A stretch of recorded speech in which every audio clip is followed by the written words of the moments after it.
बहुत ही कश्मीर गेम है।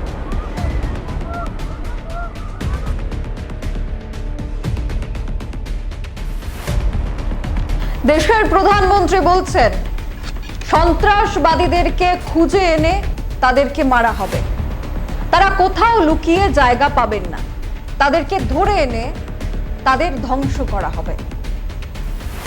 দেশের লোকসভার বিরোধী দলের নেতা রাহুল গান্ধী বলছেন আমরা দেশের স্বার্থে সরকারের পাশে রয়েছি, প্রধানমন্ত্রীর পাশে রয়েছি। রাজ্যের অন্যান্য ক্যাবিনেট মন্ত্রীরা বলছেন আমরা বিভিন্ন সিদ্ধান্ত গ্রহণ করছি যাতে করে এই পাকিস্তান যেভাবে জায়গা দিয়েছে আতঙ্কবাদীদেরকে সিন্ধু জল চুক্তির দ্বারা আমরা তাদের উপর চাপ সৃষ্টি করব। এত কিছু চলছে বর্তমানে দেশে, কিন্তু যে প্রশ্নটা বারবার লুকিয়ে যাচ্ছে সেই প্রশ্নটা আমরা করব যতদিন না পর্যন্ত এই প্রশ্নের উত্তর কেন্দ্রীয় সরকার দিচ্ছে। প্রথম প্রশ্ন, কেন্দ্রীয় সরকারের প্রায় একাধিক তদন্তকারী সংস্থা জম্মু কাশ্মীরে কাজ করছে, তাদের কাছে কি এই সন্ত্রাসবাদীদের নিয়ে কোনো ধরনের অ্যালার্ট ছিল না? তাদের কাছে কি এই সন্ত্রাসবাদীরা অমরনাথ যাত্রার উপর আক্রমণ করতে পারে এমন কোনো ধরনের ইনপুট তাদের কাছে ছিল না?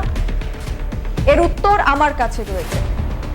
হ্যাঁ, গত 2 মাস আগে বিভিন্ন ইন্টেলিজেন্স ব্যুরো, বিভিন্ন তদন্তকারী সংস্থার কাছে এই খবরটা পৌঁছেছিল যে জম্মু কাশ্মীরে পর্যটকদের ওপর হামলা করার প্রস্তুতি নিচ্ছে বিভিন্ন সন্ত্রাসবাদী সংস্থা, বিভিন্ন আতঙ্কবাদী গোষ্ঠী, জঙ্গি গোষ্ঠী।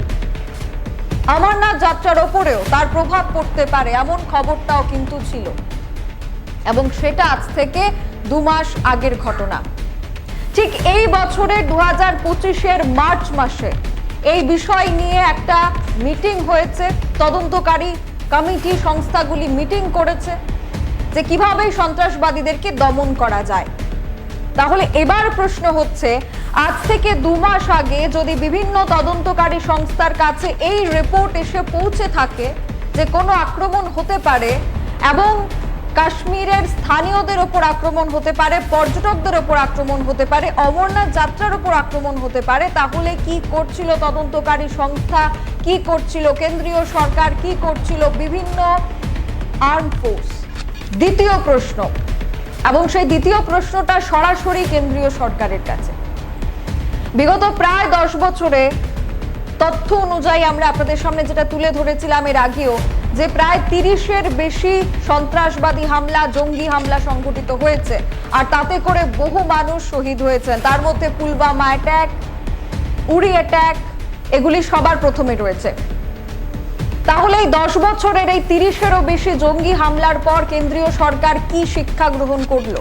প্রশ্ন নাম্বার 3, বর্তমানে কেন্দ্রীয় সরকার, দেশের প্রধানমন্ত্রী যে ধরনের বক্তব্য পেশ করছেন বা বিভিন্ন রাজনৈতিক দল তারা বলছে যে তারা মানুষের পাশে রয়েছে, সরকারের পাশে রয়েছে, কিন্তু শুধুমাত্র সিন্ধু জল চুক্তি করে কিংবা পাকিস্তানের উপর কূটনৈতিক চাপ বৃদ্ধি করে এই সন্ত্রাসবাদীদেরকে ধরা যাবে?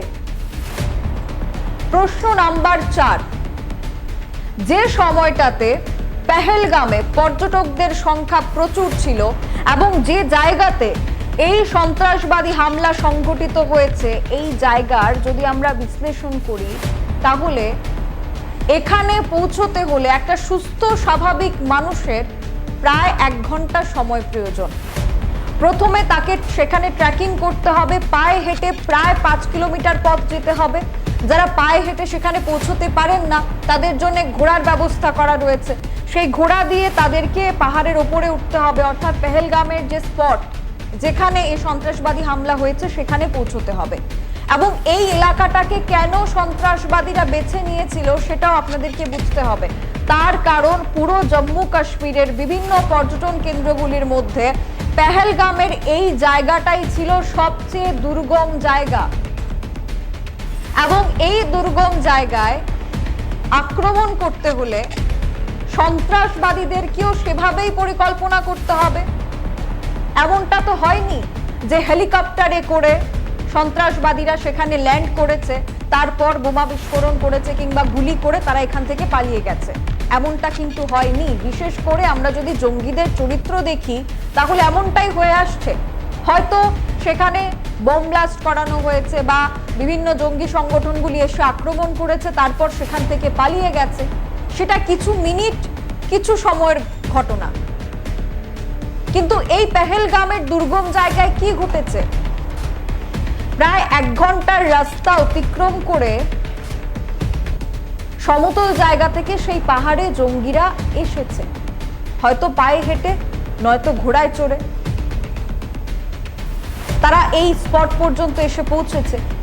প্রশ্ন নাম্বার 5 হচ্ছে যে এরা বা জঙ্গিরা এত সব অস্ত্রশস্ত্র নিয়ে কিভাবে এই জায়গায় এসে পৌঁছলো? তখন দেশের সেনাবাহিনী কোথায় ছিল? তারপরের প্রশ্ন, তারা এখানে যে পৌঁছে শুধুমাত্র কিছু রাউন্ড গুলি করে সেখান থেকে পালিয়ে গেছে তা কিন্তু নয়। তাদের কাছে প্রচুর সময় ছিল তাদের কাছে। তারা সেখানে গিয়ে পৌঁছয় এবং বিভিন্ন প্রত্যক্ষদর্শী সামাজিক মাধ্যমে, সংবাদ মাধ্যমে যে বক্তব্যগুলি রাখছেন তাদের কথা থেকে আপনারা বুঝতে পারবেন যে তারা সেখানে এসে প্রত্যেকের নাম জিজ্ঞেস করেছে, হিন্দু এবং মুসলিম তাদেরকে আলাদা করেছে, তারপর কালমা পড়ার জন্য তাদেরকে বলেছে, তারপর শুট করেছে। 26 জন 27 জন মানুষকে শুট করতে হলেও বেশ কিছুটা সময়ের প্রয়োজন। এক এক করে তাদেরকে শুট করা হয়েছে, প্রায় 50 রাউন্ড গুলি চলেছে। তারপর সেখানে উপস্থিত অন্যান্য যারা পরিবার পরিজনরা ছিলেন তাদেরকেও আবার তারা হুমকি দিয়েছে। এত কিছু ঘটনা যখন ঘটছিল, বিভিন্ন ভিডিও ফুটেজগুলিতে সে আওয়াজগুলি শোনা যাচ্ছে, গুলির আওয়াজগুলি শোনা যাচ্ছে। তখন কোথায় ছিল সেনাবাহিনী? এবার সবচাইতে গুরুত্বপূর্ণ প্রশ্ন, যে এই পর্যটন কেন্দ্রে বিগত বছরগুলিতে যে সংখ্যায় পর্যটক যেতেন, এই মুহূর্তে দাঁড়িয়ে কিন্তু তার দ্বিগুণ 3 গুণ পর্যটকরা সেখানে যাচ্ছেন। কিন্তু তারপরেও স্বাভাবিক নিয়মে একটা ছোট পর্যটন কেন্দ্র, আমরা যদি উদাহরণ দিই, আমাদের ত্রিপুরা রাজ্যের যে রাজবাড়ি রয়েছে সেখানে আপনি প্রবেশ করতে পারবেন না হুটহাট করে। সেখানে প্রবেশ করতে গেলেও একটি গেট রয়েছে, সেই গেটে আপনাকে এন্ট্রি নিতে হবে, সেখানে আপনার পরিচয়পত্র দেখাতে হবে, তারপর আপনি সেখান দিয়ে যেতে পারেন। কিন্তু এই পেহেলগামের মতো এত দুর্গম একটা জায়গা, এত সেন্সিটিভ একটা জায়গা, তাও আবার জম্মু কাশ্মীরের মধ্যে, দক্ষিণ কাশ্মীরের মধ্যে, যেখানে 2 মাস আগে বিভিন্ন তদন্তকারী সংস্থার কাছে এই রিপোর্ট ছিল যে হামলা হতে পারে, সন্ত্রাসবাদীরা প্রস্তুতি নিচ্ছে, তারপরেও একজন সেনাবাহিনী সেখানে উপস্থিত ছিল না। এবার সবচাইতে বড় প্রশ্ন, জেনারেল জিডি বক্সি, যিনি আর্ম ফোর্সের সাথে বিগত বহু বছর জুড়ে রয়েছেন, সেই ব্যক্তির নাম প্রত্যেকেই জানেন। বিভিন্ন সংবাদ মাধ্যমে তিনি বিভিন্ন রিপোর্ট, বিভিন্ন বিশ্লেষণ করেন।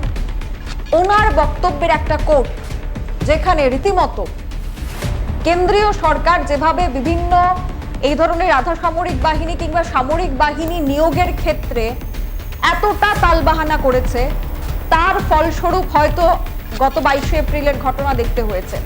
বিগত 3 বছরে যখন কোভিডকালীন পরিস্থিতি ছিল তখন সেনাবাহিনীতে কোনো নিয়োগ করা হয়নি। কেন নিয়োগ করা হয়নি? সেনাবাহিনীর মতো একটা গুরুত্বপূর্ণ দপ্তর এবং সেই দপ্তরে 3 বছর কোনো নিয়োগ না হওয়া, সেটা কত বড় রিস্কের ব্যাপার। তাছাড়াও প্রায় 1,80,000 সেনাবাহিনীকে কাট করা হয়েছে, সংখ্যা কমানো হয়েছে। কিসের কারণে সংখ্যা কমানো হয়েছে? দেশের যে বাজেট, সেই বাজেটের মধ্যে সেনাবাহিনীদের জন্য এতটা বাজেট বরাদ্দ করা যাচ্ছে না, যেখানে 1,80,000 সেনাবাহিনীদেরকে কাট করতে হলো। জেনারেল জিডি বক্সি এই অভিযোগটাও করেছেন, ওনার কাছে এমন বহু প্রমাণ রয়েছে যে সেনাবাহিনীর জওয়ান যারা রয়েছেন, সেই সেনাবাহিনীর জওয়ানদের ওপর এতটাই প্রেসার, তাদের ওপর এতটাই চাপ যে একজন কমান্ডারকে একের বেশি সেক্টর দেখতে হচ্ছে। এই প্রশ্নের উত্তরগুলি কারা দেবে? যে পরিবারের মানুষ তাদের প্রিয়জনদেরকে হারিয়েছেন তারা নিশ্চয়ই এই প্রশ্নের জবাব দেবেন না। বিরোধী রাজনৈতিক দলগুলি নিশ্চয়ই এই প্রশ্নের জবাব দেবে না। এবং ইন্ডিয়ান আর্মির ওপর আমাদের ভরসা রয়েছে, ছিল, আছে এবং আগামী দিনেও থাকবে। কিন্তু একটা খুব স্বাভাবিক প্রশ্ন যে ইন্ডিয়ান আর্মি কি তাদের মতো করে কাজ করতে পারছে? আমি গ্যারেন্টি দিয়ে বলতে পারি পেহেলগামে গত 22শে এপ্রিল সেই স্পটে যদি একজন ইন্ডিয়ান আর্মির সেনা জওয়ান থাকতো তাহলে সে একা 5 থেকে 6 কিংবা তারও বেশি জঙ্গিদেরকে সেখানেই শেষ করে দিত। এটা আমি গ্যারেন্টি দিয়ে বলতে পারি। কিন্তু দুঃখের বিষয় যে সেখানে তারা উপস্থিত ছিলেন না। তাদেরকে নিশ্চয়ই সেখানে ডিপ্লয় করা হয় বা কেন্দ্রীয় সরকার, পর্যটন ক্ষেত্র যারা চালাচ্ছেন সেখানকার সরকার, কেন্দ্রীয় সরকার, তাদের কাছে ইনপুট আসছে যে কোথায় হামলা হতে পারে, কোন জায়গাটা সেন্সিটিভ, কোন জায়গাটা দুর্গম। এই প্রশ্নগুলি থেকে বিরত থাকছে, কিন্তু আমরা থাকবো না। তার কারণ বিগত 10 বছরের 30টি ঘটনায় যদি কেন্দ্রীয় সরকার শিক্ষা গ্রহণ করতে না পারে তাহলে এই পেহেলগামের ঘটনাটা হয়তো আজ থেকে 1 বছর পর কিংবা 6 মাস পর সেটা নিয়ে আর কেউ কথা বলবেন না। দুঃখের বিষয় বিগত বছরগুলিতে ভারতবর্ষে কতজন পাকিস্তানি রয়েছে তার যদি আমরা একটা হিসেব আপনাদেরকে দেখাই, 2019-এ 39,018 জন পাকিস্তানি ভারতে এসছে। 2020 সালে 14,232 জন পাকিস্তানি ভারতে এসছে। 2021 সালে 8,163 জন পাকিস্তানি ভারতে এসেছে। 2022 সালে 16,637 জন পাকিস্তানি ভারতে এসেছে। 2023 সালে 28,329 জন পাকিস্তানি ভারতে এসেছে। তাহলে হয়তো সেই জঙ্গিরাই পাকিস্তানে প্রশিক্ষণ নিচ্ছে, তারা ভারতে আসছে, বৈধভাবে তারা ভারতে আসছে। যে সংখ্যাগুলি আমরা আপনাদেরকে দেখিয়েছি সেটা বৈধ সংখ্যা। এবার অবৈধভাবে কতজন এসছে? পাকিস্তানের চরিত্র যদি আগে থেকেই জানা থাকতো তাহলে পাকিস্তানিদের ভারতে আসার যে পথ সেটা আরো আগেই হয়তো বা বন্ধ করে দেওয়া প্রয়োজন ছিল। আমরা প্রশ্ন করছি, আমরা উত্তরের আশায় রয়েছে, এখনো পর্যন্ত কোনো উত্তর আসেনি। 22 এপ্রিল ঘটনা ঘটেছে, আজ 26শে এপ্রিল, 72 ঘন্টারও বেশি সময় পেরিয়ে গেছে, প্রায় 4 দিন পেরিয়ে গেছে।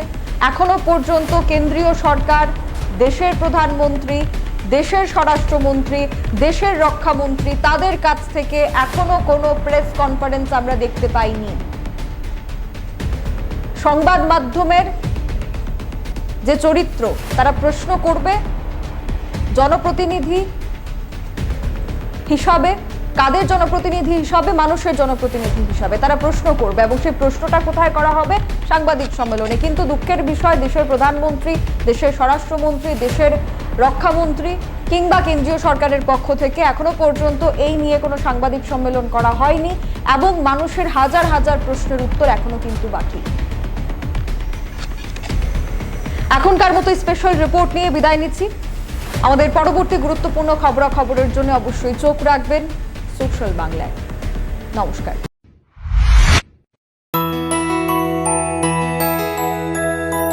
স্বাদে ভরা ঘিয়ের সুবাস লংতরায়, কি ভালো খেতে। শুদ্ধ ঘিয়ের আবেশ ভরা লংতরায়, অপূর্ব সুগন্ধ, পুষ্টি ভরা ঘিয়ের খাবার, গাওয়া ঘি প্রিয় সবার লংতরায়। একেই বলে বিশুদ্ধ ঘি। বিশুদ্ধ ঘি নাম মনে রেখো লংতরায়। লংতরাই ঘি রোজ খাবারে তোমাকে চাই। লংতরায়, লংতরায়, লংতরায়।